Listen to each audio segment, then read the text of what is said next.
तो देखिए, जो मजदूरी होती है होती क्या है। तो इससे पहले क्या करेंगे, हम मजदूरी के भुगतान के बारे में समझ लेते हैं कि मजदूरी का जो भुगतान है किस रूप में किया जाता है। तो मजदूरी का भुगतान हमेशा दो रूप में किया जाता है। पहला आपका है मुद्रा, दूसरा आपका है वस्तु। तो इन दोनों ही रूपों में क्या किया जाता है, मुद्रा और वस्तुओं के रूप में किसका भुगतान किया जाता है, मजदूरी का।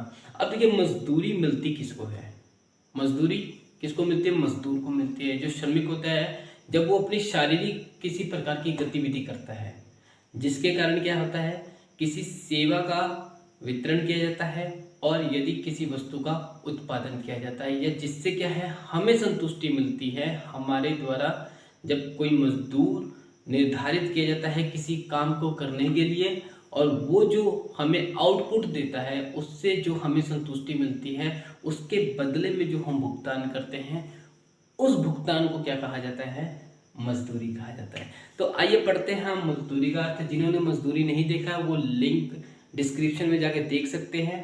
तो क्या है, बेनहम के अनुसार, जो प्रोफेसर बेनहम है उनके अनुसार क्या है, मजदूरी मुद्रा के रूप में वह भुगतान है जो किसी समझौते के अनुसार एक स्वामी अपने सेवक को उसकी सेवाओं के बदले में देता है। देखिए, समझौते के अनुसार क्या है कि आजकल जो भी जॉब्स मिलती हैं वो क्या है, कॉन्ट्रैक्ट बेस होती है, जिसमें कि आपको पहले फिक्स कर दिया जाता है कि आपकी सैलरी पैकेज इतनी होगी। ठीक, तो वो क्या है, एक कॉन्ट्रैक्ट बेस पे है, लिखित रूप में होता है, जिसको आप समय अनुसार खत्म नहीं कर सकते। दूसरा हमारा है मार्शल के अनुसार।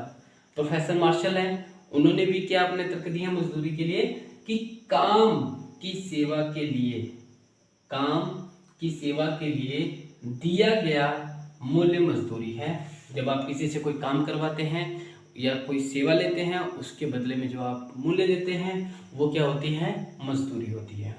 तो प्रोफेसर सेलिंगमैन के अनुसार क्या है कि प्रोफेसर सेलिंगमैन के अनुसार काम का वेतन ही मजदूरी है।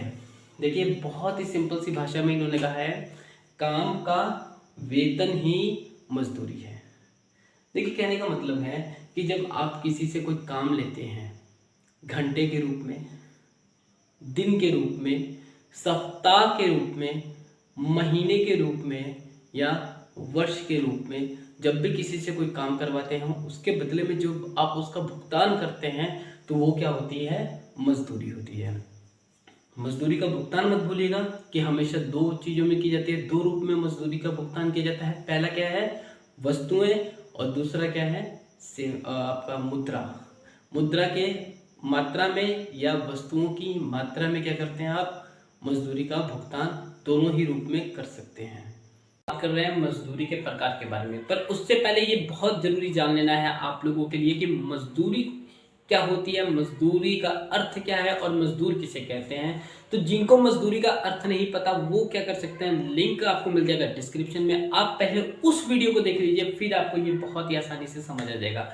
तो आइए हम आज का अपना जो टॉपिक है उस पर हम चर्चा करते हैं कि मजदूरी के प्रकार कितने होते हैं। देखिए, मजदूरी के प्रकार कई प्रकार के होते हैं, ठीक है, जो कि आपके सामने हैं, पर इसमें जो दो मुख्य अवधारणाएं हैं वो कौन सी है, नगद मजदूरी और वास्तविक मजदूरी। उससे पहले जो मजदूरी के प्रकार है, जैसे कि भाग और टुकड़ा मजदूरी किसे कहते हैं, जब आप इकाइयों की संख्या में किसी वस्तु का उत्पादन किसी श्रमिक या मजदूर द्वारा किया जाता है तो उसे क्या कहा जाता है, टुकड़ा मजदूरी कहा जाता है। इकाइयों की संख्या में उसकी गणना की जाती है। समय मजदूरी में क्या होता है कि जब कोई समय निर्धारित कर दिया जाता है, उस समय के अंतर्गत जब वो किसी वस्तु का उत्पादन या किसी वस्तु के प्रति अपनी सेवा का सहयोग करता है, उसे क्या कहते हैं, समय मजदूरी कहते हैं। नगद मजदूरी में क्या होता है कि कैश हैंड वर्क होता है, आप किसी भी काम को किसी भी समय में कीजिए और तुरंत अपने काम का पेमेंट ले लीजिए। अनुबंधन मजदूरी क्या कहता है, जैसे कि ठेकेदार होते हैं कि उनको फिक्स अमाउंट बता दिया जाता है कि इतने समय में इतने मुद्रा की मात्राओं में आपको ये काम इतने दिनों के बीच में इतने मटेरियल के बीच में आपको कंप्लीट कर देना है। तो बात करते हैं हम नगद मजदूरी की। तो नगद मजदूरी किसे कहते हैं, आइए देखते हैं कि नगद मजदूरी वह मजदूरी होती है जो श्रमिक को या मजदूर को एक निश्चित समय में कार्य करने के लिए दी जाती है। देखिए, कैश हैंड की बात हो रही है यहाँ पे कि आप एक निश्चित समय में अपना काम कीजिए और तुरंत अपना भुगतान ले लीजिए। जैसे कि एक दिहाड़ी मजदूर होता है, मोची होता है, आप मोची से अपने जूते की मरम्मत करवाते हो, तुरंत उसके पैसे उसको दे देते हैं। एक मजदूर नगद मजदूरी इसलिए स्वीकार करेगा कि या करता है कि वह उसके माध्यम से अपनी विभिन्न आवश्यकताओं की पूर्ति कर सकता है। देखिए, जब जिसके पास जॉब नहीं होती तो उसे जो भी काम मिलता है जब, तो वो तुरंत उस काम को करने के लिए तैयार हो जाता है ताकि वो अपनी आवश्यकताओं की पूर्ति कर सके। अब आवश्यकताओं की पूर्ति में मुख्य रूप से क्या आ जाता है, भोजन आ जाता है, कपड़ा आ जाता है। ठीक, तो एक बार फिर से देख लेते हैं नगद मजदूरी किसे कहते हैं। नगद मजदूरी वह मजदूरी होती है जो श्रमिक या मजदूर को एक निश्चित समय में काम करने के लिए दी जाती है। एक मजदूर नगद मजदूरी इसलिए स्वीकार करता है कि वह उसके माध्यम से अपनी विभिन्न आवश्यकताओं की पूर्ति कर सकता है। यहाँ पे बिल्कुल मुख्य रूप से बात हो रही है कैश हैंड की। तुरंत काम कीजिए, तुरंत अपनी पेमेंट लीजिए।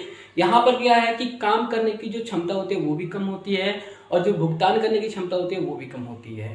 ठीक, इसमें एक निश्चित समय होता है, निश्चित दिन भी हो सकता है या निश्चित घंटा भी हो सकता है। तमाम तरह की ऐसी आपके पास घटनाएं हो सकती हैं जहां पर क्या है, मजदूर को मजदूरी का तुरंत उसको भुगतान मिल जाता है। उसे क्या कहते हैं, नगद मजदूरी कहते हैं। ये बात करते हैं हम वास्तविक मजदूरी की। वास्तविक मजदूरी किसे कहते हैं? देखिए, जब नगद मजदूरी के साथ साथ कुछ सुविधाएं भी उपलब्ध करवा दी जाएं, कुछ सुविधाएं भी उपलब्ध करवा दी जाएं, तो उसके कारण क्या है, जब लेबर को अधिकांश लाभ मिलता है तो वो क्या होता है, उनके लिए वास्तविक मजदूरी होती है। आइए इसको हम पढ़ के देखते हैं कि एक मजदूर अपनी नगद मजदूरी में जो वस्तुएं एवं सेवाएं खरीद सकता है उसे वास्तविक मजदूरी कहा जाता है। देखिए, वस्तुएं एवं सेवाएं खरीद सकता है, वस्तुओं को खरीदने के लिए मुद्रा चाहिए और सेवाएं जो वो मुफ्त में खरीद रहा हो, जो सेवाएं वो मुफ्त में अपनी मजदूरी के साथ साथ खरीद रहा है, इन दोनों के कॉम्बिनेशन को क्या कहते हैं, वास्तविक मजदूरी कहते हैं।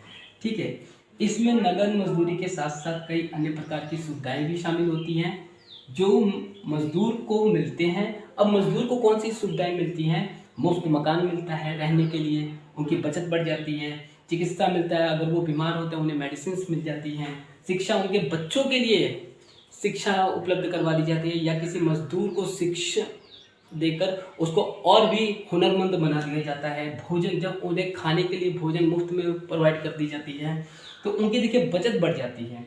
साधन, अगर उनको दूर से आना है उसके लिए क्या करते हैं, जैसे टाटा ग्रुप्स होगी, ये तमाम प्रकार की क्या है सुविधाएं उपलब्ध करवाती हैं। आने जाने के लिए बस लगा देती है, भोजन प्रोवाइड करवा देती है, पीएफ वगैरह फंड उनको दे देती है, चिकित्सा हेल्थ के रिगार्डिंग दे देती है, मुफ्त मकान रहने के लिए दे देती है, साधन इत्यादि तमाम प्रकार की ऐसी सुविधाएं जो मजदूर को काम करने के साथ साथ मुफ्त में मिलती है।